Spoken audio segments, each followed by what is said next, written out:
Hello student, good morning. हम discuss कर रहे थे कॉटन क्रॉप या कपास। जो कॉटन क्रॉप की बात कर रहे थे या कपास का क्या था, फाइबर। कॉटन क्रॉप में फाइबर में और फाइबर में भी कॉटन क्रॉप। तो आज हम इसमें बात करेंगे कल्टीवेशन ऑफ कॉटन की, कपास की खेती कैसे की जा सकती है। तो इसलिए उसमें हमने क्लास में डिस्कस किया था कि किस तरह का क्लाइमेट चाहिए कपास की खेती के लिए। तो क्या था कि ये था कि कैसी क्रॉप थी हमारी, ये कपास की था। कॉटन कैसा था, किसके लिए खेती के लिए थी, ये जो थी कि ट्रॉपिकल क्रॉप थी, मतलब हॉट एंड ड्राई जलवायु का पौधा था जो कि गर्म क्षेत्रों में उगता था, जिसके लिए कि जो सूटेबल टेम्परेचर था 25 to 30 डिग्री सेंटीग्रेड तक का था। बीच में रेनफॉल जो चाहिए थी वो 75 to 250 सेंटीमीटर तक होनी थी उसमें क्लाइमेट में। और इसमें जो सॉइल थी वो ब्लैक सॉइल में और रेड सॉइल में, मतलब कि जो भारत के पश्चिम मध्य भारत में तो ब्लैक सॉइल और दक्षिण भारत में रेड सॉइल में इसमें खेती करने के लिए अच्छी होती है इसके। और इसके जो क्या कहते नमी जो है अगर सॉइल में होती है तो इसमें बार बार इरिगेशन की या पानी की आवश्यकता भी नहीं होती है।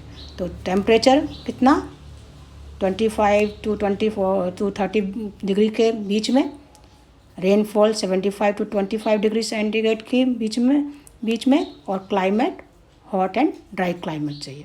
तो ये तो बात हो गई कि इसको कपास की खेती के लिए किस तरह से क्लाइमेट और किस तरह से सॉइल चाहिए। अब है कि इसका कल्टीवेशन के लिए क्या क्या तैयारी करनी चाहिए।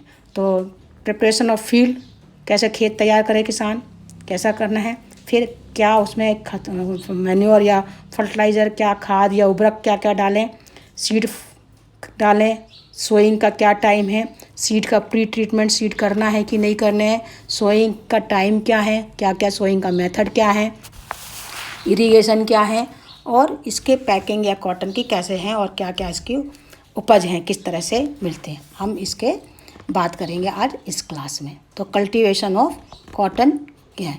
तो सब बात है कि कॉटन के इसमें कि किस तरह से सबसे बात होती है कि प्रिपरेशन ऑफ फील्ड। कल्टीवेशन के लिए जो पहला मेन पॉइंट आता है वो है कि खेत की तैयारी कैसे की जाए। खेत की तैयारी करने के लिए जो छोटे किसान हैं वो तो अपने जो बैल हैं उसके हल के द्वारा जुताई कर लेते हैं, और जो बड़े किसान हैं वो ट्रैक्टर के द्वारा अपने खेतों की जुताई कर लेते हैं।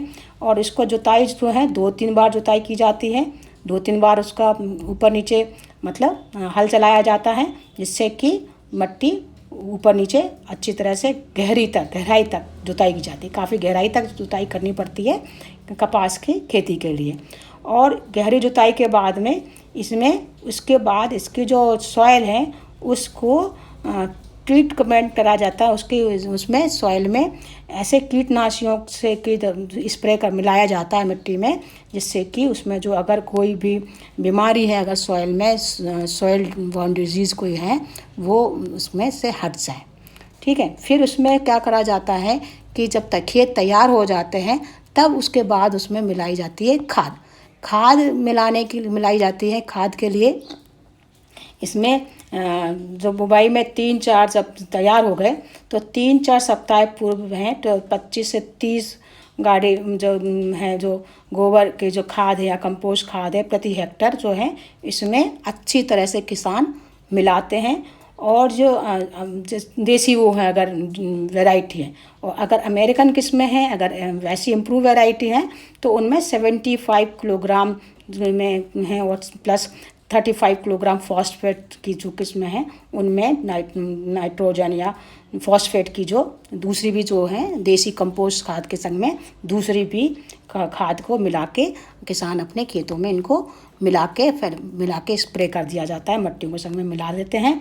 उसके बाद ये है कि पहले सोइंग के पहले जब बीज डाला जाता है उसके पहले ही ये उसमें अच्छी तरह से मिट्टी में मिला देते हैं किसान।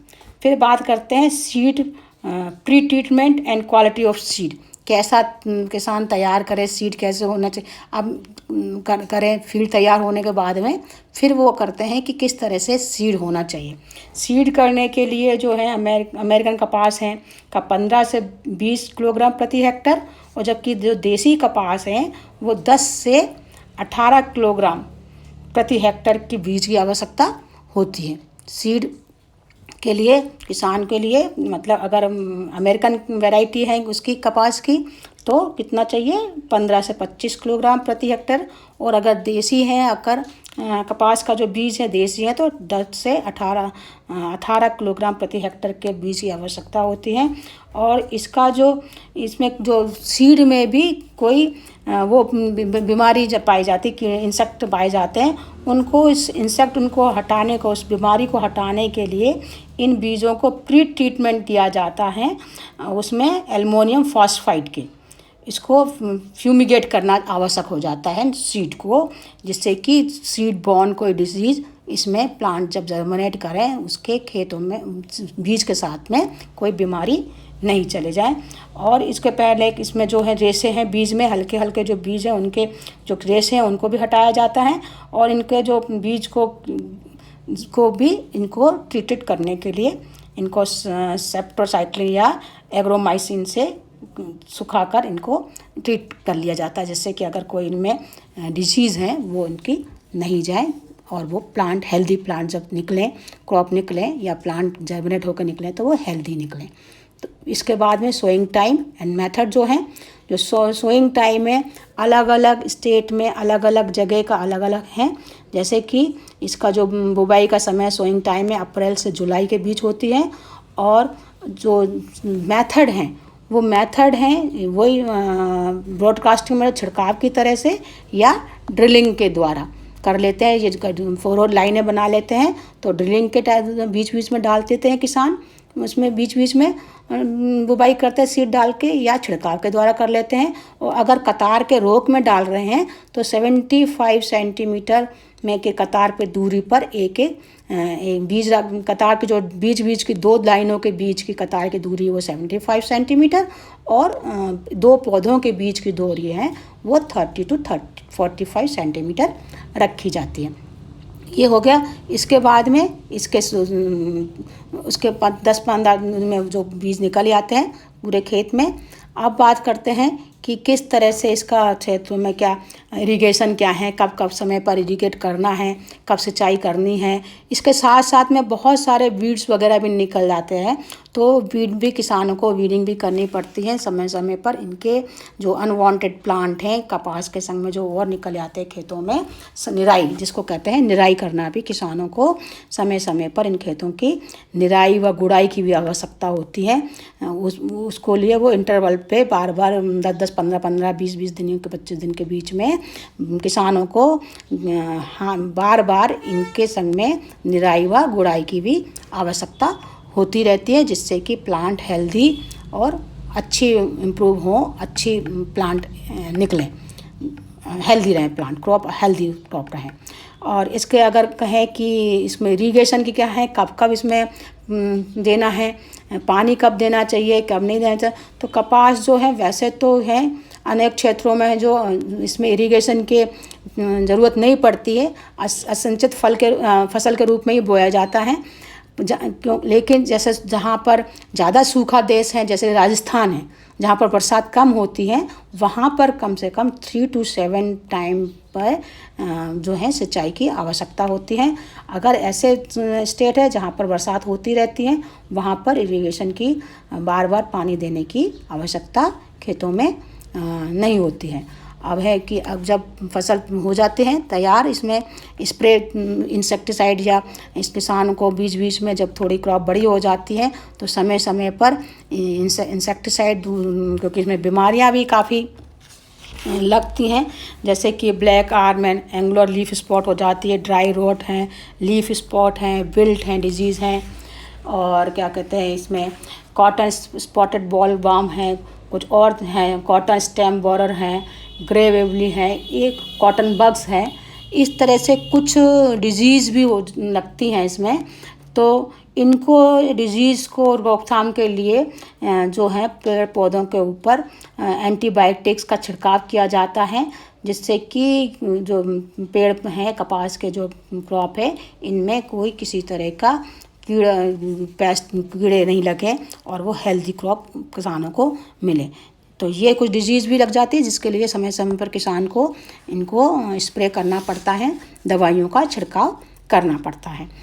अब इसका है कि कैसे कॉटन की क्रॉप पर पकने के बाद में फ्लावरिंग हो गई, उसके बाद में जब इसमें होते हैं तो इसमें अक्टूबर के मार्च के महीने में इसमें डोडे जो हैं बॉल फूल खिलने लगते हैं, फूल खुलते हैं और फूल खिलने के बाद में अक्टूबर से मार्च में है पूर्णतः जो पूरी फसल में फूल खिल जाते हैं और फिर उनमें कैप्सूल बन जाते हैं।